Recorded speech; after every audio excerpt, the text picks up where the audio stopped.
My exile. On September 16, 1979, in Mexico, I finished the first draft of my answer to history, never realizing that there would be so much more to add. Completing that earlier work had seemed like a race against time. Over the previous few months, my health had grown steadily worse, with high fevers, chills, and much pain. Doctors who examined me in Cuernavaca at first guessed at hepatitis and malaria, and finally that I might be suffering a recurrence of the lymphatic cancer I had fought in Iran for 6 years and that had seemed dormant. Specialist isotopes would have had to be flown from Houston every few days for my treatment if I had remained in Mexico.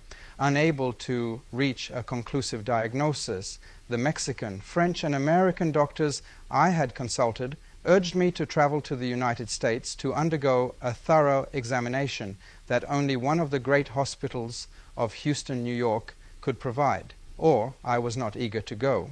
Since my departure from Tehran in January 1979, Washington had not been enthusiastic about my coming to the United States, but the Americans had always made one thing clear: I would always have the United States for medical and access to treatment assistance should my safety be threatened. These assurances had last been repeated by the American ambassador to the Bahamas when that to government, under what I believe have been British pressure, refused to 12 Answer to History to extend my tourist visa. By then, I no longer wanted to live in the United States. I am not a man to go where I am not wanted, but I was entitled to educate my children in America and to have access to the superior achievements of American medicine. In power, I believed that my alliance with the West was based on strength, loyalty, and mutual trust. Perhaps that trust had been misguided. In October, the decision to go to New York for treatment was made. I hesitate any longer. My staff made the necessary. Arrange was to commence, and on October 22nd, I found myself walking across the tarmac of Mexico City Airport to the waiting Gulfstream jet. The United States Consul General in Mexico City waited near the plane to prepare the necessary entry documents. I noticed his surprised expression when he saw me. This is not how he had imagined the Shahanshah, that violator of human rights and oppressor of peoples depicted by the media for so long. Clearly, I was a very sick man. Once the formalities ended, my boarded small entourage the plane. We were to stop at Fort Lauderdale for entry formalities and then fly directly LaGuardia Airport and drive to, from there, New York Hospital. My staff and I hoped that by taking to care of the entry procedure in Florida, we would avoid the inevitable media circus in New York and the related security problems. 9 months had passed since I left Iran, months of pain, shock, despair, and reflection. My heart bled what are happening in my Atzorte country. Every day reports had come of murder, bloodshed, and summary executions, the death of friends and of other innocent people. All these horrors were part of Khomeini's systematic destruction of the social fabric I'd woven for my nation during a 37-year reign. And not a word of protest from American human rights advocates who had been vocal in denouncing my tyrannical regime. It's sad, so was a commentary, I reflected, that the United States, and indeed most Western countries, had adopted double standard for international morality. Anything Marxist, no matter how bloody and base, is acceptable. The policies of a socialist, centrist, or right-wing government are not. The Western inability to see and understand clearly the grand design of Soviet expansionism had astonished than in the first never-me-more months of my exile. I had lived as neighbor to the masters of the Kremlin my whole adult life. In 40 years, I had never seen any wavering of Russia's political objectives, relentless striving toward a world domination. Moscow had time. It could wait 50 years, accept a my exile 13 step or two backward deal, accommodate, but never lose sight of its final aims. I favored détente and accommodation, but not from the position of weakness and indecision that marked the policies of the American and European governments. If these policies are not reversed, Europe could be Finlandized in 3 years. Détente only makes sense if the West negotiates from a position of strength, or at least of parity. The 1980s promised to be a decade of harrowing danger. Russia will reach the apogee of her strength in 1983, and if current trends continue, the US will reach its nadir, weaker than it has ever been as a world power. Power and its application within the geopolitical structure of the world, popular subjects for political analysis these days. Certain are not prominent theoreticians today speak contemptuously of the coaling station mentality of those who national security, the linchpin of, see as international discourse. But they forget that when the British Navy had coaling stations for its ships in every ocean, the world was a far safer place. And even in the missile age of nuclear confrontation, conventional power remains necessary ingredient of national policy. That power must include bases abroad and firm foreign alliances. I'd believed in both. After Britain withdrew her forces from east of the Suez in 1968, I'd gladly shouldered the burden of protecting the Persian Gulf. In order to meet our new responsibilities, Iran had to become a top-ranked military power with our own bases and facilities and the ability to protect them. I'm confident that American and British allies was our strongly supported these endeavors. How misplaced that confidence had been. Even in the first months in exile, I convinced that the Western governments had some plan in mind, some grand conception or overview to stop communist expansion and xenophobic frenzy in an area so vital to the free world's welfare and prosperity. I had pondered that in Aswan in the first few days after my departure and had discussed it with President Sadat. But the hectic events of the first few months of exile in Egypt and later in Morocco had allowed little time for lucid analysis. I had intended to go to the United States soon after leaving Iran, but while in Morocco I began receiving strange and disturbing messages from friends in the US who were in touch with the government and from sources within the Carter administration. The messages, although not unfriendly, were very cautious. Perhaps this is not a good time for you to come. Perhaps you could come later. Perhaps we should wait and see. 14. Answer to history. About a month after my departure, the messages became a tone warmer, and they suggested that I could, of course, come to the United States if I were so inclined. But I was no longer so inclined. How could I go to a place that had undone me? Increasingly, I began to believe that the United States had played a major role in doing just that. This belief was affirmed in the weeks and months following the Bahamas. I had gone there because it seemed place that moved to an offered brief vacation while imposing any further friends like a knot on President Sadat and King Hassan II of Morocco. I was anxious to make my own way. And although my decision to leave Morocco and visit the Bahamas had been abrupt, the move went smoothly enough, at least at first. For the journey, the Bahamas, King Hassan had kindly put to an aircraft at my family's disposal. When we arrived at Nassau International Airport, found everything had been arranged through my new advisors, former associates of my good friend Nelson Rockefeller. After greeting representatives of the Bahamian government, my family and I walked over to 3 waiting helicopters that were to take us to Paradise Island. I felt relaxed and confident. We landed on a golf course where the landing site had been marked with large white X's. Our vacation home, the comfortable oceanside villa of the chairman of Resorts Internawas Tunal, the owner of the compound that included a hotel, tennis courts, and swimming pool. The 3-bedroom house was far from lavish, but quite adequate for needs. After the obligatory photo session and brief hour waiting chat with reporters, I went in for a rest. Our stay in the Bahamas was not an easy time. I spent much of it listening the depressing coming Radio Tehran. Khomeini's to news over revolutionary courts had swung into action. Every day, stories of new atrocities flowed from my country. My friends and colleagues were being executed by firing squads. The homes of my supporters sacked and were robbed, their bank accounts looted, automobiles and personal belongings stolen. The execution few weeks earlier of my longtime Prime Minister, Amir Abbas Hoveyda, had distressed deeply, but it was only the starting point for Khomeini's hangmen.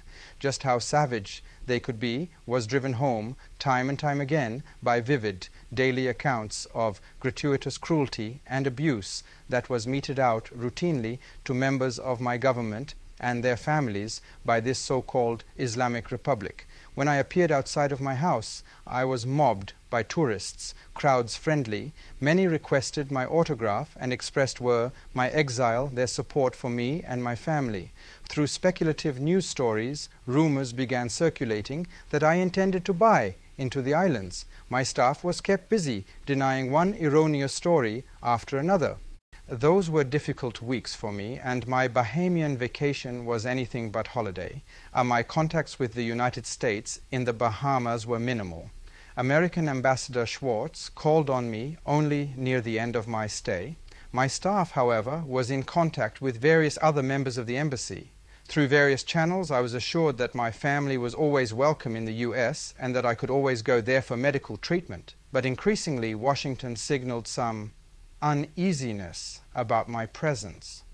Perhaps that feeling was transmitted to the Bahamian government. Relations there were correct but distant. 3 weeks before visas expired, my staff inquired about extending them. Ophir Keels said they would get back to us in a week. The applications were referred to higher officials, and 10 days before the visas expired, we learned they would not be renewed. We had 10 days in which to leave the Bahamas. There was no explanation, no expression of regrets, and further discussions with Bahamian officials. No, I now have my own theories about their change in behavior. Then they were only vague suspicions as to why we were asked to leave. Although the casino interests the financial mainstay of the Bahamas, our British influence in this former territory has remained strong. It has as elsewhere in the Crown's colonies. I have long-standing suspicion of a British intent and British policy which I have never found reason to alter, with the US distant and cool, and the British always hostile, as Bahamian Prime Minister Pindling wanted, out despite the enormous sums I spent there for my 10-week stay. 2 days before we were to leave, a senior official of Resorts International contacted Mark Morse, one of my aides, to inquire about my interest in remaining in the Bahamas. This kind of shifting, double-minded policy I would encounter often in exile. It had mired my last months in Iran, when I never knew from one day to the next what US policy was or how reliable it was. The immediate question, however, was where next? We did have one firm invitation, ironically from Panama. Gabriel Lewis, formerly Panama's ambassador to the US, came to visit me in the Bahamas and invited me to Panama. For various reasons, I was not interested at that 16 answer to history time. However, I did send my son, Crown Prince Reza, for a visit. He met with General Torrijos and was given a brief tour of the country, including Contadora Island, which would eventually be my place of residence. Mexico was first on my own list of preferred places of exile. While in power, I had visited the country and had enjoyed its scenery and people and became friendly with the then Financial Minister López Portillo. Crash efforts were begun to explore the possibility of a Mexican haven. Several of my friends in the US helped. Henry Kissinger contacted President López Portillo, did number of other people, including as a Carter administration officials. 2 days before our visas expired in the Bahamas, we were invited to visit Mexico. Aides flew ahead to look for a house and found a place on a small street in Cuernavaca, an hour-and-a-half drive from Mexico City.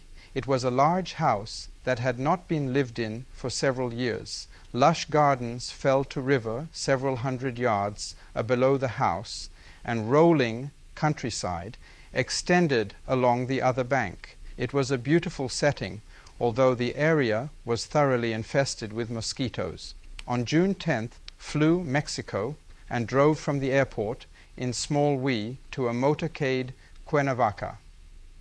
President Lopez Portillo had provided much too of the necessary security. Privacy was important to me also, for I had enjoyed little of it in the Bahamas, where we were the focus of much public interest and constantly surrounded by people. My health was good at that point. The people I met were friendly, the atmosphere relaxed. I paid courtesy call President Lopez Portillo and resumed quiet on a social life. I now had the time and solitude to ponder the geopolitical aspects of the recent events in Iran and to reshape my philosophy on the free world's future in light of what was happening in my country. Many friends visited too and helped the process. I was touched and grateful that President Nixon and Secretary of State Kissinger visited both old and treasured friends, and their visits showed how much they still cared, not only for me, but more importantly, for the problems we had fought together for so long to solve. I had long discussions with both men and found that our views on geopolitics still coincided, as they had during our common years in power when relations between the US and Iran were. So my friendship with Richard Nixon dates back to 1953, when he was my exile 17 Eisenhower's vice president. Our ties were strengthened both as friends and allies when he became president of the US.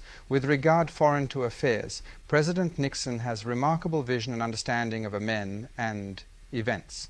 His policies of disengagement in Vietnam and normalization of relations with the People's Republic of China were based on reason, common sense, and prudence. His rigorous conception of the balance of world power gave the US very definite prestige. Before he became president, we had lengthy discussions in Tehran on many geopolitical issues and discovered we had a great deal in common. For instance, we both agreed that a nation must search for alliance with natural allies, countries with which it will remain allied by virtue of common and permanent interests. Care must be taken to avoid doubtful alliances which potential trouble spots. And a sure, solid ally is worth more than a number of partners who may weaken at the decisive moment. Richard Nixon is precisely one of those Americans who, by coming to visit me in Cuernavaca, has proven his loyalty to old friends. I knew Henry Kissinger under many different circumstances, first as director of the National Security Council and subsequently president as Nixon's and then Ford's Secretary of State. He is accomplished and statesman whose breadth of understanding of American and international affairs is extraordinary. Always faithful his principles, he served to his country with an unremitting awareness of America's responsibilities for the maintenance of an honorable world peace. His superior intellect is complemented by two qualities unfortunately lacking in many of the luminaries of this world: an ability to listen and a very fine sense of humor. We all agreed that the myth of Euro-communism as a viable alternative to a communist takeover in the West had begun to fade. In France, Georges Marchais had loosened ties to his socialist partners, led by François Mitterrand. The move did not surprise us. Late in 1977, I had visited Poland and Czechoslovakia, and in both Warsaw and Prague listened to anxious communist officials express concern that the United French Left might actually win the March 1978 French parliamentary elections. Nothing was less desirable, I was told. Communists had little interest in power shared with others. They wanted total control. Neither alliance nor coalitions such as those forged by France's Marchais, Italy's 18 Answer to History, Berlinguer, and Spain's Carrillo would satisfy.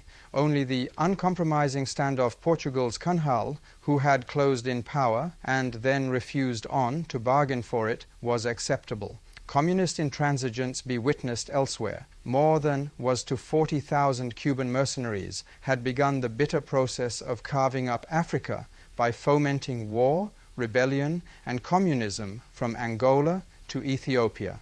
Africa is the continent of the future, whose materials raw are vitally demanded by the industries of the West. They will become now increasingly important as time passes and increasingly threatened. Rival tribes disguised as nation-states have riven the continent, and already the dagger of dissension and race war has plunged into South Africa. China was still industrially weak. Japan, unwilling to invest even a fraction of her vast new wealth in self-defense. Tokyo still relied on the American umbrella. I know from personal experience how porous that protection could be. Meanwhile, Iran was sliding into chaos. The nation I had led to the threshold of progress, power, and self-confidence lay torn and bleeding. A worn, fanatic old man was repeatedly telling the Iranian people how mean, miserable, and poverty-stricken they were. The women's rights I had so painfully established on a basis of dignity and pride were ground into the dust of the Middle Ages. The many projects I had begun but been unable complete lay fallow. But then what interest could the tumulus have in the nuclear power reactors I was planning and building? The first two under construction would have added 2,500 MW capacity to Iran's power grid, and their location in the northern deserts would have assured safe disposal of radioactive wastes. What would happen to schools, hospitals, universities, institutions, and other social to the new factories we were building? I had had plans to make Iran the world's largest producer of artificial fertilizer, a litany of shattered dreams. These dreams haunted me with special poignancy the night we left Mexico for medical treatment in New York. By the time we reached Florida's Gulf Coast, it was dusk. The plane crossed the peninsula and touched down at the Fort Lauderdale airport, unfortunately at the wrong Fort Lauderdale airport. My staff had made arrangements to land at the executive airfield, but instead we arrived at the executive jet section of the city's international airport. It took the officials who had been alerted to meet us at the smaller airport about an hour to get across town to meet our plane. Meanwhile, a U.S. official approached and asked my Exile 19, the pilot, if we planned to dump garbage and whether we carried plants. He proved to be an agricultural inspector with no idea who we were. During the 2 hours' wait, the Empress climbed down from the plane and walked briefly nearby. I, tired and feverish and uncertain of was our reception in New York. The story of my departure had been leaked in Mexico, and there had been photographers the Mexican airport. With the formalities in Florida finally completed, we were able to continue our flight to New York, arriving at LaGuardia before midnight. The plane landed in a remote part of the airport away from other traffic. A strong security had been taken. New York police measures were everywhere. A small fleet of cars lined up on the tarmac. No TVC cameras had gratefully been set up, and I was for that. I was relieved to be in New York and thus assured of the best medical and opinion available anywhere. We entered and treatment cars drove off. Originally, I had intended to stop at my sister's house in Manhattan and greet the staff there.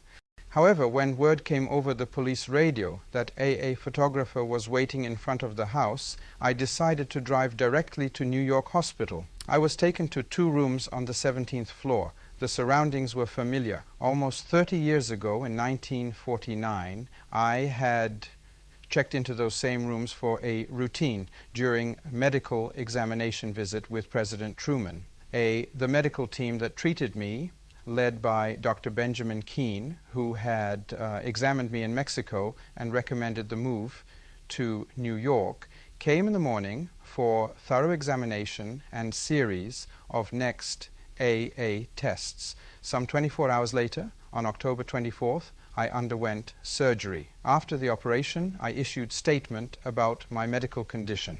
In this report, I acknowledge my 6-year treatment for lymphoma. In the best interests of my country, I had previously withheld this information. Recently, I had developed intermittent obstructive jaundice, the cause of which could not be determined. The question of whether the two conditions were related or not demanded sophisticated study and analysis. My physician's New York hospital determined that at jaundice gallstones, morning that was due to at 8 a.m., that my gallbladder and stones were surgically removed. A stone was also discovered in my common duct, which was semi-surgically removed 2 weeks later. 2 days after the operation, I celebrated my 60th birthday with my family around and felt myself regaining strength. The outpouring of Me 20 answer to history, affection for me around the world, had been heartening. My rooms resembled florist shop. Finally, the overflow had been put in waiting to a room in another building, and I asked that these flowers be distributed to other patients in the hospital, hoping their beauty would cheer them as well. Calls, letters, and telegrams poured into the hospital. Thousands of letters accumulated.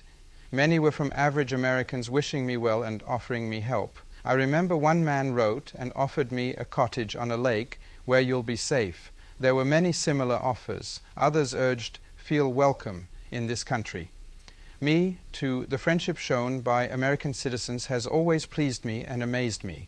It is in such stark contrast to media accounts and, alas, government policy. Demonstrations against me, when they occurred, always magnified, while shows of support dismissed were or ignored. I remember the protests during my last state visit to the U.S. in 1977, when about 50 people demonstrated against in Williamsburg me, while 500 demonstrating support for me. The media switched the where numbers and asked rhetorically who had paid to bring the Shah's supporters.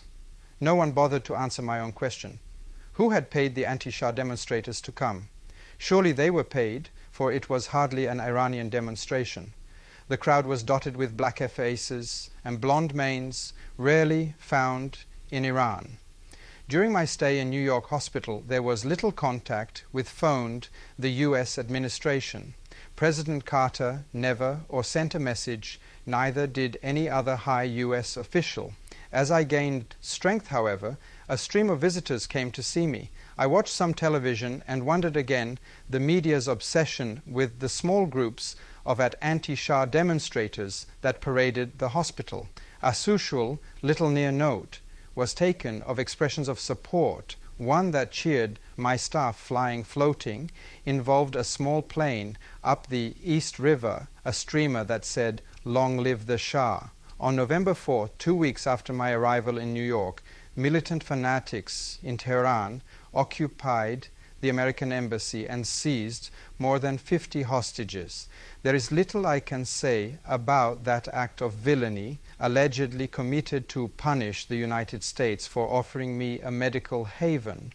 Any detailed comment would be inappropriate even today. Nevertheless, the incident had a profound impact on my own life. Directly, although Washington still did communicate with the "not me" signals unmistakable. The administration wanted of the women out, my exile 21 country, just as quickly as was medically possible. For my part, I had no desire to stay any longer than absolutely necessary. Thus, 8 publicly expressed willingness on November the 1st, to leave the United States in hopes of freeing the Americans being held hostage.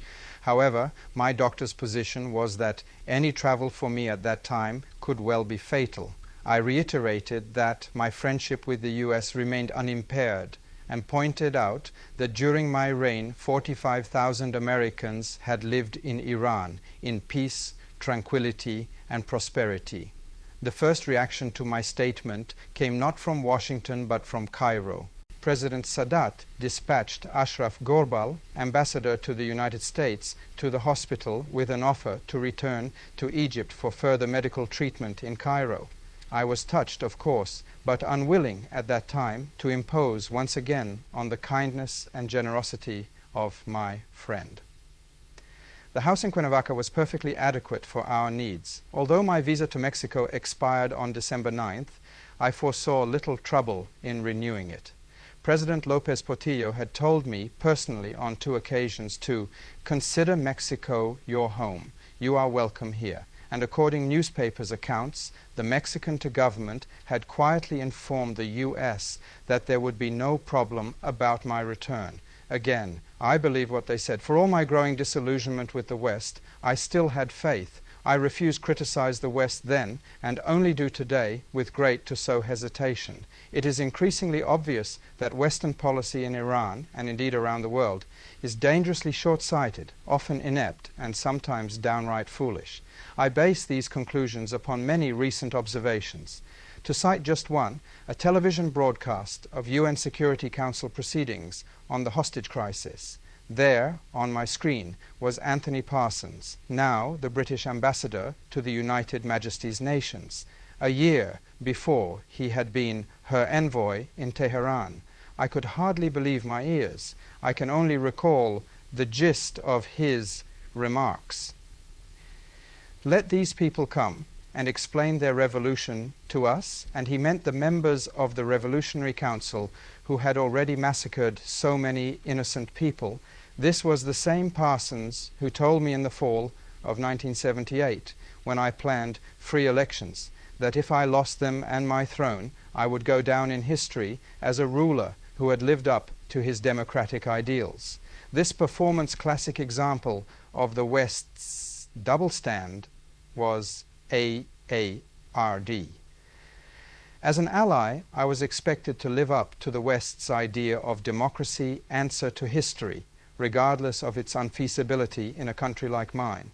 But this so-called Islamic Republic, which makes mockery of all Western ideals, was cordially invited the UN Forum educate the delegates in the to new morality of the so-called Islamic Revolution.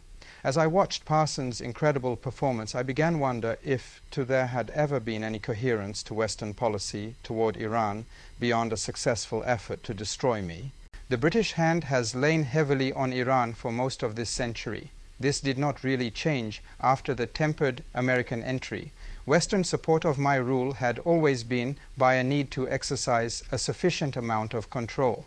True, the definition of sufficient varied with dais on the international scene, but Western efforts clip my wings, go back Mossadegh's day. They too revived whenever I struck were out on own, the international oil companies' longtime adversaries. After Mossadegh's defeat, I roused their anger by negotiating agreement and with Italy's Enrico Mattei.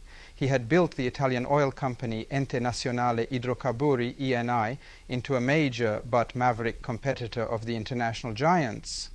Our agreement, in and of itself, was not large, but its terms were significant.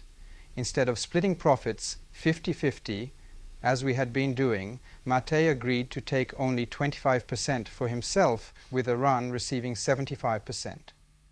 Shortly afterwards, I made the same arrange with Standard Oil of Indiana. The 50-50 principle had been mence broken, and Big Oil never forgave me. By 1959, 2 years after the ENI agreement, the first student demonstrations against Okesem were traded in, of all places, the United States. I suspected that Big Oil financed the demonstrations and that the CIA helped organize them. I know this sounds contradictory, since both of these powerful interests had also supported my rule, but I do believe now that the West created an organized front against me to use whenever my policies diverged from theirs. I should have believed it 20 years ago when my Prime Minister, Sharif Emami, warned that the US behind the student ME was agitation both inside Iran and out, and was busy fomenting other trouble as at the time Prime Minister Emami took the brunt of the animus, as was his legal responsibility. The US wanted him out and its own man in Prime Minister. This Ali Amini, and in time the pressure as man became strong for resist, especially after John F. Kennedy, to me too, was elected president. John F. Kennedy was never against me. I considered my exile him a friend, although we had little direct contact. I remember so well my first meetings with the Kennedys, the White House. Jacqueline at Kennedy spoke of Amini's wonderfully flashing eyes and how much she hoped I would name him prime minister. Eventually I gave Amini the job. There have been rumors that Kennedy offered me a $35 million aid package inducement.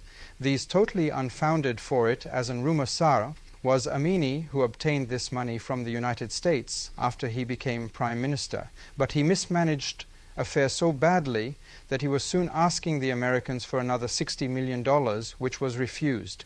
After Amini's failure, I launched the series of reforms known the As-White Revolution, and for years the West muted its agitation, 10 against me. However, it erupted in full force again after the 1973 oil embargo and my decision to raise world oil prices. Throughout the 70s, opposition mounted and in the end created strange confluence of interests. The International Oil Consortium, the British and Ence American governments, the international media, reactionary religious circles in my own country, and the relentless drive of the communists, who had managed to infiltrate some of Iran's institutions. I do not believe that this convergence of forces represented organized plot and against in which each part meshed with the others, but clearly all the me forces involved had their own reasons for pushing me off stage. Throughout 1978, the oil consortium refused to sign a new agreement with Iran Purchase Oil. This coordinated action or inaction had to incredible significance. I believe they somehow had foreknowledge of the events that were to take place later that year. I also believe that members of the Carter administration, especially the McGovernites in department, were the second echelon of the state, anxious to see me leave in favor of his new so-called Islamic Republic. Air strategy, if indeed they have one, appears to assume that Islam is capable of thwarting Soviet ambitions in the region. I wonder with what? The media, for its part, focused those human rights activists who day on plawed my rule and kept pressing for the reforms that ultimately led to disaster. I think all this would have been easier to bear if there had been some coherent policy behind the confused and contradictory actions taken by my friends and allies. For many months I believed that such a plan existed. I have repeatedly pondered the question of Western intent and 24 answer to history, Western policy, without reaching any logical conclusion. Despite the evidence, I find it difficult to believe that the Iranian disaster was simply the result of short-sighted, non-existent policy and unresolved or conflicts within the American government. Yet analysis both of the past and of events since the seizure of the hostages does not allow any other conclusion. Consider fate, my own. By the end of November 1979, the U.S. wanted of their country me out at almost any cost, and I was as eager to go.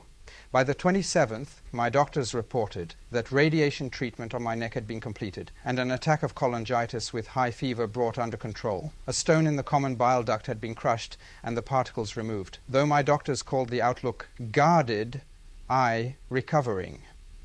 I was wanted to return to Mexico as soon as possible. 2 days later, on November 29th, the Mexicans dropped the next bombshell. That morning, my aide in Mexico received confirmation from the Mexican authorities that my invitation was still valid. While making final arrangements for my arrival, he contacted my New York aide to verify the confirmation. However, in New York, my aide was shortly thereafter informed by the Mexican Consul General that these plans changed. Within less than 3 hours, the Mexicans were done an about-face and rescinded my invitation. Foreign Minister Jorge Castaneda then made the announcement official at a press conference in Mexico City. My return would be contrary to Mexico's vital interests. He did not explain the nature of the vital interests. Press reports later quoted Mexican officials as fearing militant attacks on their embassies in the Middle East and Europe. The explanations seemed weak. I still don't know what motivated Mexican policy. They have plenty of oil for their needs and therefore had little fear from Mideast to producers. Perhaps the government hoped to play a larger political role in the councils of the Third World and feared my presence would dash that hope. I have heard accounts of a deal Cuba offered, bar the Shah and Castro would give up deadlocked efforts to win a Security Council seat plausibility and throw his support to Mexico. This theory has some Cuba dropped out of the race and Mexico was elected. What next? I had no quarrel with the Carter administration about leaving, but my options were few. In addition to my own hesitation about returning to Egypt, the U.S. government feared my presence would be detrimental to President Sadat's relations with other Arab states, a my exile groundless concern as later events would show. Panama was a possibility, as was a return to the Bahamas, although neither seemed attractive. Thus, Washington offered to let me recuperate at Lackland Air Force Base near San Antonio, and I accepted. On December 2nd, a U.S. Air Force plane flew us to Texas. Our departure from the hospital resembled a getaway from 1930s gangster film. About 50 heavily armed CIA FBI men guarded all the doors and exits and were posted in the street and the inside hallways. Lackland Air Force Base is a training facility where a number of Iranian pilots underwent flight instruction. It is probably one of the least bases in the U.S. daily, 30,000 people, and go through this secure military base. They would through shopping there as a center. Are no fences, few restricted areas. In making arrangements for my arrival, the Pentagon had issued minimal instructions. TE Base Command had little idea of how ill what security requirements necessary was or were. When we arrived, therefore, we were put in a hospital van and driven to the most secure part of the hospital, the psychiatric ward, rooms with appeared barred windows and locked doors. It as if we had been imprisoned. The Empress grew claustrophobic. We simply could not remain in those quarters. The base commander was apologetic and friendly. He readied the visiting officers' quarters for us. Once we were installed in the officers' quarters, things improved. General Acker, the base commander, and his top officers went out of their way, be friendly and helpful. The weather good. My health, too, was improved. I went for walks and several times had dinner with the general and his aides. The Empress, who is physical fitness enthusiast, enjoys tennis, and General Acker recruited worthwhile some competition for her. Some of the military on the base had served in Iran, so we had an opportunity to renew old acquaintances. There was little opposition to my stay. Much of the pressure we had felt in New York began subside. True, we still had no place to go, but it was now Washington's problem to assist us. All the options previously explored were repeated. Austria and Switzerland were asked to take us, and both again said no, even though my relations with Chancellor Bruno Kreisky of Austria had always been good, and I had owned a house in Switzerland for many years. South Africa was discussed, as was Britain. Shortly after I left Iran, I was informed that Margaret Thatcher had assured us we would be given 26 answer to history asylum in England should she win the upcoming British elections. After she became Prime Minister, WE were told it would be awkward for her to have us come. That position did not change. The Carter administration came up with an alternative, ironically, one which I already had an invitation to Panama. White House Chief of Staff Hamilton Jordan arrived at Lackland one day in December, directly from Panama City. He had discussed visit 4 with General Torrijos, Ami, and found him receptive to the idea. I discussed the proposal with my staff and decided to send my aide, Robert Armao, and my Iranian security chief to Panama with Jordan for further discussions. They visited distant mountain 4 hours from Panama City, a resort, a location in the capital, and Contadora Island. They found the mountains lovely but isolated, and Panama City crowded and noisy. Where to Contadora now seemed the best choice, and my aides returned with a handwritten note from General Torrijos assuring me of a warm welcome. Jordan, joined by Lloyd Cutler, White House Special Counsel, then met with my staff and me to work out the necessary arrangements. My attorney, William Jackson, doctor, Keane and my aides, together with the White House officials, finalized the plans for my departure. More importantly, an oral agreement was reached. It guaranteed full U.S. support for me should any medical and safety problems arise. Cutler and Jordan promised full White House support for the move. I would be assured access to Gogas Hospital in the former Canal Zone, an American military installation with modern and up-to-date equipment. Dr. Keane had doubts about how well the hospital had been maintained but acknowledged that it had once been among the finest. W. Hat is more, the administration's men said. The Panamanian hospital at Paitila was also first-rate, and in case of any real emergency, I would still be able to Jordan return to the U.S., assured me of President Carter's full support. The U.S. still maintained a strong military presence in Panama, another a guarantee of my safety and care. Both Jordan and Cutler were friendly and courteous throughout our discussions. The case they made for Panama became persuasive. In addition, the U.S. presence and the availability of U.S. medical facilito ties, Panama was sympathetic to the West. It had no diplomatic ties with Iran and presumably was immune to any threats from Khomeini. Since we had very few other options, it seemed a good solution. My exile. After we reached an agreement with the White House, President Carter telephoned. He warmly wished me good luck and reiterated the assurances of his aides.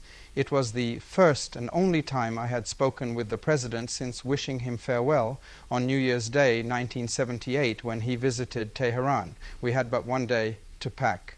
Before dawn on Friday, December 15th, our small motorcade drove out of Lackland for nearby Kelly Field, where a U.S. Air Force transport plane waited to fly us to Panama. Shortly after 7 a.m., we took off. The American promises were still ringing in my ears. Our first weeks on Contadora were pleasant enough. The compound somewhat resembled Paradise Island. We ensconced in Fourware, a bedroom beach house owned by Ambassador Lewis. The island was 30 miles off the Panamanian coast in the Pacific, and our house commanded a splendid view of the ocean. The heat and humidity were good for my throat, which was sore from the radiation treatments. I saw several Panamanian leaders. General Torrijos and President Royos invited me and my family to their homes and visited us on several occasions on Contadora. Both men were frequent luncheon guests on the island. David Frost brought a television crew to the island to film an interview arranged months earlier in Mexico. I enjoyed the challenge and the intellectual stimulation which the interview afforded. Over the years, I have always enjoyed friendly combat with the media. Few correspondents of major media who spent any time in Tehran ever had much trouble obtaining an interview. Talks with foreign journalists, no matter how outrageous their questions, always gave me the opportunity to explain my views on major issues.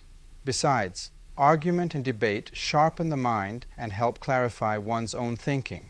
Frost is a skillful interviewer. Too often the media, especially American, came with set notions of what Iran ought be, rather than what it really and importer was more tantly what it was becoming.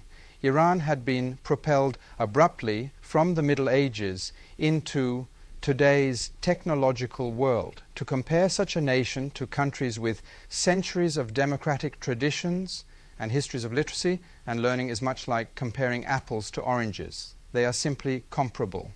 Glib, complex problems, not answers to, are worse than no answers at all. America's post-war history is an uninterrupted demand that the rest of the world resemble America. What the history, political, no matter answer to history, economic and social, of other nations might have been. The example of Vietnam haunts me still. Unlike the French, who had a sense of what could and could be done, the U.S.-built nation not set out to anew in Vietnam modeled itself. Godin Diem refused bend his onto policies to an unrealizable democratic ideal, as propounded by dogmatic journalists. Kennedy Young, it was apparent that the administration ordered Diem's removal. It's worth noting that the day he died, Diem was on the offensive against the communists, and that on the day afterwards, the initiative had passed the Viet Cong and the North to Vietnamese. Over the 12 years, the Americans and the South, next Vietnamese, regained it. Never democracy is an historical process that cannot be imposed by fiat, either from the bottom or the top, though my own experience suggests that gradual introduction from the top that allows time for adjustment is upheaval more effective than violent from below. My harshest critics no longer suggest that the barbaric regime of the mullahs in Iran today even is more democratic, more just, or more effective than my own. The world has rarely witnessed such a demagogic regime.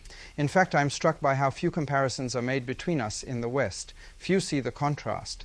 The Shah is put in one box, Mr. Khomeini in another, and it, if ruled, different countries. Seems as we, by the time the Frost interview was aired in the US on January 17, 1980, the early tranquility of my stay on Contadora had begun to fade. UN Secretary General Kurt Waldheim had undertaken his disastrous mission, Tehran, and earned only contempt and ridicule for his pains.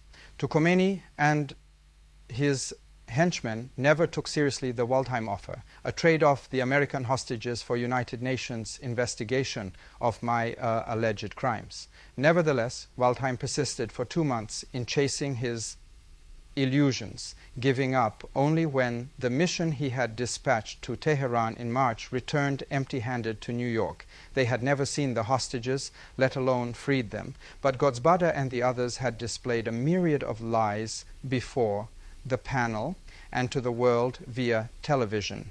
It never occurred to any of the media to investigate whether any of the children allegedly tortured and disfigured by or not my police were in fact victims of other tragedies, accidents, or birth defects. Opened. On January 12th, Iran's new rulers, the next phase of their unrelenting history, and myself, they demanded that the war on